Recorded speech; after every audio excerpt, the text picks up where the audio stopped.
Halo. Halo Gunawan dan Gunarwati sekalian, ketemu lagi ya di channel saya Gunar Os. Dan ya, kali ini kita ketemu lagi di segmen Sepekan Arsenal. Segmen di mana saya merangkum berita-berita Arsenal selama sepekan terakhir ya. Mohon maaf, ini segmen Sepekan Arsenal kita ini mundur sehari ya, karena kemarin saya harus mengupload untuk video preview dulu gitu ya, karena saya menunggu kemarin itu press conference-nya Mikel Arteta. Jadi saya baru bisa untuk upload video preview hari Sabtu pagi gitu. Jadi untuk sepekan Arsenal saya undur ke Minggu pagi ini gitu ya. Dan ini saya rekam juga setelah pertandingan kemarin malam ya. Jadi di mana kita menang 3-0 gitu ya. Dan kita akan bahas nanti di berita kita selanjutnya ya. Teman-teman, untuk teman-teman yang baru pertama kali hadir di sini, perkenalkan dulu, channel saya adalah Fans Channel Arsenal. Jadi kalau teman-teman suka dengan Arsenal, ngefans dengan Arsenal, atau suka dengan konten-konten sepak bola semacam ini, boleh yuk di like, share, dan subscribe ya. Oke, tidak berlama-lama kita mulai ya untuk pemberitaan sepekan Arsenal kita. Kita mulai dengan hasil tadi malam ya. Kemenangan 3-0, kemenangan yang sangat amat sangat dibutuhkan oleh Arsenal, oleh Arteta, oleh para pemain, dan juga oleh para fans. Kita sangat butuh kemenangan ini untuk meningkatkan moral kita ya. Dari pertandingan kemarin, kalau buat saya highlightsnya ini adalah bagaimana kombinasi Saka dan Odegaard ini ya, yang memang amat sangat luar biasa dari beberapa hari kemarin. Sebentar, saya lupa untuk tanggal di sini. Sebentar ya teman-teman, saya ubah tanggalnya dulu. Ini adalah tanggal 24. Oke ya, oke. Nah, jadi sekali lagi balik lagi ya, buat saya ini adalah bagaimana kombinasi Odegaard dan Saka ini membuat Arsenal kembali lagi dalam jalur kemenangan. Ini adalah kombinasi yang sudah sangat kita rindukan selama 2 bulan, 2,5 bulan terakhir ini ya. Bahkan mungkin kalau saya mau ngomong 3 bulan lah, 3 bulan terakhir amat sangat kita rindukan sejak kepergian Odegaard karena cedera ya. Jadi ini kombinasi yang membuat sisi kanan Arsenal kembali mengobrak-abrik lawan gitu ya. Dan pada saat yang sama kita lihat di sisi sebelah kiri kita lebih menjadi pengalih perhatian. Selama sekitar sebulan 2 bulan terakhir, sisi kiri kita ini yang mulai bermain lebih untuk penyerangan ya. Jadi lebih lebih mulai terjadi adanya pembangunan serangan dari sisi kiri. Hari ini sisi kanan kita yang kembali lagi bermain dengan luar biasa gitu ya. Video reviewnya akan upload bersamaan nanti ya dengan sepekan Arsenal ini. Jadi silakan teman-teman nanti lihat untuk review lengkap saya ya dari pertandingan tadi malam gitu ya. Untuk golnya dicetak oleh Saka, lalu oleh Thomas Partey, dan terakhir ditutup oleh Ethan Nwaneri ya di menit-menit akhir pertandingan gitu. Jadi ya ini permainan yang sangat luar biasa dan kemenangan yang sangat kita butuhkan gitu ya. Next, oke, ini beritanya untuk ya ini di awal pekan ya. Jadi di awal pekan ini kita diberitakan untuk Leandro Trossard yang cedera ya. Ini jadi sekali lagi pemain Arsenal ini di jeda internasional ini banyak sekali yang suka kena cedera gitu ya. Tapi apakah ini permainan dari Arteta ya? Karena di minggu yang sama di pekan ini kita juga dapat pemberitaan kan dari bukunya Trossard sendiri ya. Bagaimana Arteta ini suka membuat pelatih lawan ini jadi bingung dengan bagaimana dia membawa pemain-pemain yang dikabarkan cedera gitu kan untuk ikut dalam bus ya, dalam perjalanan ke ke ke lokasi pertandingan gitu ya, dengan membawa tas kosong gitu lah ya. Jadi atau tas yang isinya ya mungkin peralatan gitu, tapi sebenarnya mereka nggak akan turun karena cedera gitu, tapi tetap ikut dibawa dalam perjalanan pertandingan gitu. Jadi apakah ini strategi Arteta dan eh, kemarin, sebenarnya bukan kemarin sih, sejak press conference-nya ya hari Jumat, Arteta sendiri juga sudah bilang bahwa Trossard eh, sudah ikut latihan gitu. Jadi ada kemungkinan bisa turun, dan ternyata pada hari H-nya Trossard turun sebagai starter, dan ya di mana di dua, bukan dua lah, menurut saya hampir di 4-5 pertandingan terakhir Trossard ketika turun sebagai starter ini permainannya kurang bagus. Kemarin ya saya nggak bilang bagus ya, tapi lebih ke ya memadai lah gitu ya. Memadai untuk sebagai penyerang dari sisi kiri. Ada satu kemarin dia kesempatan bagus ya, tendangannya menurut saya luar biasa, tapi sempat di tepis oleh penjaga gawang Nottingham Forest gitu kan. Jadi tendangan yang bagus menurut saya, itu juga operan dari Saka kalau nggak salah, Saka atau Odegaard, Saka ya. Lalu tendangan yang menurut saya luar biasa dan harus ditepis, dan itu juga penyelamatan yang luar biasa dari Nottingham Forest ya. Jadi permainan yang cukup bagus dari Trossard, tapi sekali lagi ini poinnya adalah bagaimana jeda internasional ini selalu membawa hal yang kurang baik bagi Arsenal buat saya. Jadi ini juga mungkin harus diperhitungkan oleh Arsenal, oleh Arteta, bagaimana supaya para pemain ini untuk permainan internasional yang menurut saya juga nggak terlalu penting-penting amat lah ya, liga apa namanya, liga bangsa-bangsa gitu kan di Eropa ini, menurut saya pertandingan yang nggak perlu gitu ya. Jadi harus ada negosiasi menurut saya antara Arsenal dengan timnas-timnas tersebut gitu ya. Oke, next untuk berita selanjutnya. Ini ya adanya rencana perluasan Emirates Stadium. Emirates Stadium ini saat ini kan ada di kisaran 60.000 penonton ya kapasitasnya. Pada saat dibangun ini termasuk salah satu stadion terelit di Inggris gitu ya. Cuman saat ini ya sudah mulai termakan umur gitu ya. Jadi sudah saatnya untuk ditambah juga untuk di-upgrade fasilitasnya dan ditambah kapasitasnya, karena untuk saat ini untuk tim-tim elit ya, tentu saja kita lihat tim-tim elit Eropa untuk stadion ini kapasitasnya ada di kisaran 75.000 sampai dengan 100.000 atau bahkan lebih gitu ya. Jadi kalau untuk Arsenal gitu kan saat ini untuk perluasan di atas 80.000, yang saya baca ini kemungkinannya kayaknya tidak mungkin gitu ya, karena eh, untuk masalah perizinan perizinan tanah, karena kalau untuk 100.000 harus nambah tanah. Ini kemungkinan besar akan amat sangat sulit di London yang sudah padat gitu ya. Jadi eh, yang memungkinkan saat ini adalah menambah kapasitas menjadi 80.000 gitu. Dan semoga ini juga Emirates Stadium ini bisa menyamai apa ya, status stadion punya Kroenke yang satu lagi di Amerika ya, SoFi Stadium ya, itu yang juga merupakan stadion, salah satu bisa dibilang stadion terbaik, stadion olahraga terbaik ya. Jadi untuk semua olahraga SoFi Stadium ini salah satu stadion tercanggih dan termegah gitu ya.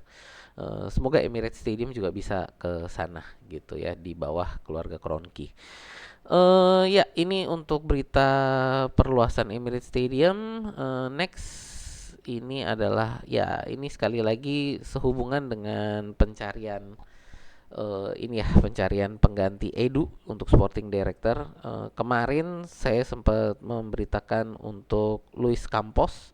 Sekarang ini diberitakan ada Gregory Lorenzi ya, yang ini dia bisa dibilang menciptakan keajaiban bersama Brest. Yang kita lihat di mana di Champions League, Brest ini sempat berada di puncak klasemen ya, di fase liga. Jadi ini ya tim yang bermain dengan, ya katanya sih keajaiban, dan salah satunya ini keajaiban ini diciptakan oleh Gregory Lorenzi. Ya kita lihat sih untuk perkembangannya bagaimana. Kalau dari saya saat ini banyak sekali lah untuk rumor pengganti Edu ini, banyak yang bermunculan, tapi belum ada yang menurut saya benar-benar apa ya, benar-benar valid lah beritanya gitu. Ya ada beberapa yang menurut saya kemungkinannya besar, dan untuk apa namanya, untuk penggantinya Edu yang kemungkinannya besar, saya bikin dalam video di laporan scout. Jadi teman-teman boleh lihat, saya ada 3 calon pengganti Edu yang saya masukkan di video, segmen video apa namanya tadi, laporan scout. Itu teman-teman bisa lihat di sana ya, untuk pro dan kontranya dari orang-orang tersebut gitu, kelebihan dan kekurangannya. Oke, next, berita kita selanjutnya. Nah, ini kita sudah masuk ke ini ya, untuk gosip pemain, dan saat ini salah satu gosip yang lagi sangat kencang-kencangnya ini adalah Arsenal ingin mengulang kasus transfer Odegaard ya dengan Arda Güler. Ini maksudnya gimana? eh Arda Güler ini kan adalah pemain muda yang naik daun, dan karena hal tersebut direkrut oleh Real Madrid ya. Cuman sayangnya karena persaingan yang amat sangat ketat dengan level yang amat sangat tinggi di Real Madrid, Arda Güler ini tidak mendapatkan kesempatan bermain gitu. Nah, ini eh, kasusnya sama seperti Odegaard ya. Jadi pemain muda yang sangat luar biasa, tapi tidak mendapat kesempatan bermain karena memang midfield di Real Madrid ini memang sangat elit gitu. Jadi kesulitan bagi pemain muda seperti Odegaard dan Arda Güler saat ini ya untuk mendapatkan kesempatan bermain gitu. Jadi dikabarkan Arteta dan Arsenal gitu ya ingin mendatangkan Arda Güler ini dengan cara yang sama dengan Odegaard gitu. Dan dengan kasus yang mirip-mirip gini kan, bahwa nggak ada kesempatan bermain, ya udah sini yuk, kita pinjem dulu gitu, nanti kalau bagus kita beli gitu. Nah kita lihat, nah ini ya, jadi apakah memang bisa kita datangkan Arda Güler ya, karena ini ya talenta muda yang menurut saya amat sangat sayang kalau hanya tersia-sia di bangku cadangan gitu ya. Dan apa ya, di Real Madrid buat saya ini adalah win-win-win solution ya. Jadi bagus bagi Arsenal mendapatkan pemain muda berbakat, bagus bagi Arda Güler mendapatkan menit bermain yang mungkin bisa lebih tinggi. Juga mungkin kemenangan bagi Real Madrid bisa mengurangi jumlah pemain yang tidak terpakai gitu kan, dan mungkin bisa mendapatkan keuntungan juga dengan penjualannya gitu ya. Ya jadi menurut saya ini adalah solusi yang bisa sama-sama menang bagi semua pihak gitu. Kita lihat perkembangannya untuk Arda Güler, apakah bisa mengulang kesuksesan Odegaard? Ya kita tunggu ya. Next ini juga masih apa namanya, rumor ya ini, bahwa dengan kepergian Amorim ini Sporting Lisbon sepertinya siap untuk menjual Gyökeres ya musim depan gitu. Ya kemungkinan besar sih tidak akan di jendela transfer musim dingin ini ya, tapi di musim depan. Kabarnya sih ini di harga sekitar 70-80 juta euro gitu ya. Dan Arsenal dan Manchester United tertarik gitu ya. Dan saya rasa juga ada beberapa klub lain yang melirik ya Gyökeres, apalagi performa dia musim ini juga sangat baik ya gitu. Jadi performa yang sangat luar biasa bersama Sporting Lisbon. Saya rasa untuk tim-tim papan atas semua melirik gitu kan, dan berpikir bagaimana untuk mendatangkan Gyökeres, apakah cocok. Saya pribadi untuk Gyökeres ini ya ya sepertinya sih cara bermainnya bisa dibilang cocok dengan Arsenal, tapi pada saat yang sama kita beberapa waktu ini selalu kurang apa ya, kurang sreg lah dengan pemain-pemain dari Portugal gitu ya. Jadi dari Liga Portugal ini sepertinya kok nggak bisa dapat pemain yang kalau datang jadi kayaknya kok melempem gitu ya. Jadi menurut saya masih belum dapat pemain Portugal dari Liga Portugal yang bisa bermain bagus bagi Arsenal. Apakah Gyökeres akan menjadi pemecah dari hal buruk tersebut? Ya, kita lihat ya. Berikutnya ini juga rumor tentang pemain penyerang ya. Ini adalah Alexander Isak. Ini dimana dikabarkan Isak ini ya pembicaraan kontraknya dengan Newcastle ini bermasalah, mengalami apa ya, stagnasi. Jadi apakah Alexander Isak bisa didatangkan musim depan? Ya, ini juga mungkin kalau dari Newcastle ingin menguangkan, ingin mencairkan gitu ya, Alexander Isak ini menjadi duit gitu. Kemungkinan terbesar untuk mereka bisa dapat duit besar ya musim depan dijual. Ya, karena Alexander Isak ini pingin bermain di Eropa gitu kan, dan sepertinya Newcastle saat ini bahkan untuk apa namanya, Europa League aja kayaknya susah ya untuk bisa dapat Europa League. Jadi eh, kalau direkrut oleh Arsenal ini mungkin juga amat sangat memungkinkan gitu kan untuk digoda untuk datang ke Arsenal. Masalahnya adalah tinggal nanti harga yang dipasang oleh Newcastle ini berapa gitu. Ini yang akan menjadi penghalang terbesar menurut saya adalah bagaimana harga yang akan dipasang oleh Newcastle. Untuk Newcastle sendiri juga tidak terlalu terburu-buru ya untuk menjual Alexander Isak, karena sepengetahuan saya kontrak dia masih sampai dengan 2026 gitu. Jadi masih ya ini dengan kita hitung saat ini ya masih 2 musim gitu. Jadi tidak terlalu terburu-buru untuk menjual Alexander Isak gitu ya secara kontrak gitu. Tapi kalau negosiasi kontrak tidak berjalan dengan baik, menurut saya memang ada baiknya Isak ini segera dijual oleh Newcastle. Ya kita lihat. Dan bagi teman-teman ini ya, kalau kita lihat harga Alexander Isak dan Gyökeres, tentu harganya bukan harga yang murah ya. Dua-duanya saya rasa akan ada di kisaran harga 70 sampai 80 juta euro gitu kan. Tapi secara kalau Gyökeres itu punya release clause di 100 juta euro, Isak sendiri juga musim kemarin di awal musim ini dipatok harga 120 juta euro oleh Newcastle. Jadi ya saya rasa nggak bisa beli dua-duanya. Jadi saya mau tanya ke teman-teman, terutama teman-teman yang sudah nonton sampai sini ya. Siapa yang mau teman-teman datangkan ya? Kalau hanya bisa salah satu, Gyökeres atau Isak? Menurut teman-teman siapa yang harus dipilih oleh Arsenal? Gyökeres atau Isak? Silahkan tulis di kolom komentar ya untuk pilihan teman-teman Gyökeres atau Isak.